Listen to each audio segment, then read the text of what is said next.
এবার হচ্ছে আমরা তোমাদের পাঠ্য বইয়ের গণিতের সমাধান করব। প্রথমেই হচ্ছে দেখো 49 পৃষ্ঠা। 49 পৃষ্ঠা দেখো, 1 নম্বরে দেওয়া আছে অপ্রকৃত ভগ্নাংশে প্রকাশ করো। অর্থাৎ দেখো ওইখানে হচ্ছে সব কিছু মিশ্র ভগ্নাংশে দেওয়া আছে। সেগুলো কি ভগ্নাংশ দেওয়া আছে? মিশ্র ভগ্নাংশে দেওয়া আছে। এখন আমাকে বের করতে বলেছে অপ্রকৃত ভগ্নাংশে রূপান্তর করো।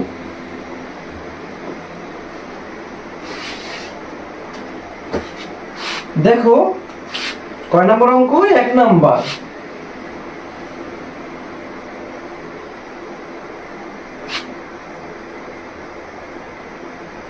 সে রূপান্তর দেওয়া আছে। দেখো 1 নম্বরে 3 পূর্ণ 1 এর নিচে 2। 2 নম্বরে দেওয়া আছে হচ্ছে 2 পূর্ণ 5 এর নিচে 6। 3 নম্বরে দেওয়া আছে তোমার 4 পূর্ণ 4 এর নিচে 9। এরপরে 3 পূর্ণ 5 এর নিচে 8। এবং পরেরটা আমি তোমাদেরকে করতে দেবো, যেন উঠালাম না, খেয়াল করো। দেখো তো এগুলো কি অবস্থায় আছে? সব কি মিশ্র অবস্থায় আছে না? যেগুলো পূর্ণ থাকে, এরকম মিশ্রণ থাকে, এগুলো সব কি? দেখো তো এগুলো কি ভগ্নাংশ বলো তো? মিশ্র ভগ্নাংশ না? আর এই মিশ্র ভগ্নাংশকে অপ্রকৃত ভগ্নাংশে রূপান্তর করার নিয়ম, অথবা সহজ ভাষায় যদি বলি মিশ্র ভাঙার নিয়ম হচ্ছে, প্রথমে এই যে হর আছে না, এই হর দিয়ে এই পূর্ণকে তোমার হচ্ছে গুণ করতে হয়। প্রথমে কি বললাম? এটার সাথে কি করতে হয়? গুণ করতে হয়।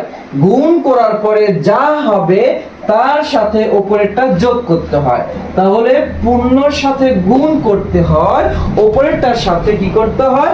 যোগ করতে হয়। অর্থাৎ এরকম দেখো 2 গুণন 3 যোগ 1, অর্থাৎ 2 আর 3 আগে গুণ করতে হয়, তারপর উপরেরটা যোগ করতে হয়। তাহলে দেখো 3 দুগুণ 6, আর যদি 1 যোগ করি তাহলে কত হবে?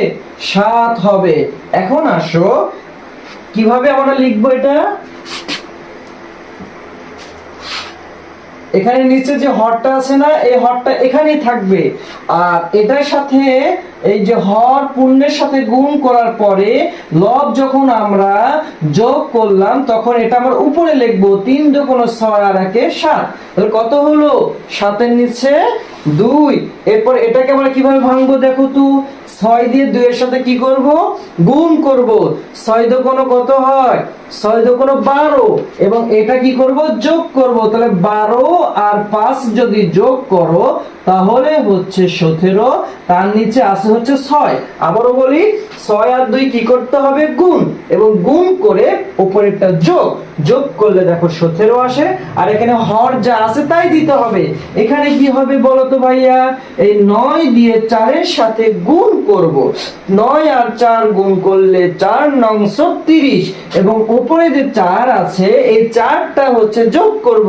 তাহলে 36 আর 4 যোগ করলে হয় 40। তার নিচে হচ্ছে 9।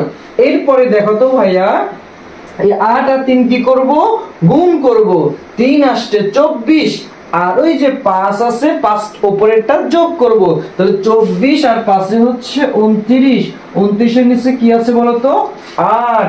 এটাই হচ্ছে অপ্রকৃত ভগ্নাংশে রূপান্তর করা। মিশ্র ভগ্নাংশ থেকে অপ্রকৃত ভগ্নাংশে কি করা? রূপান্তর করা।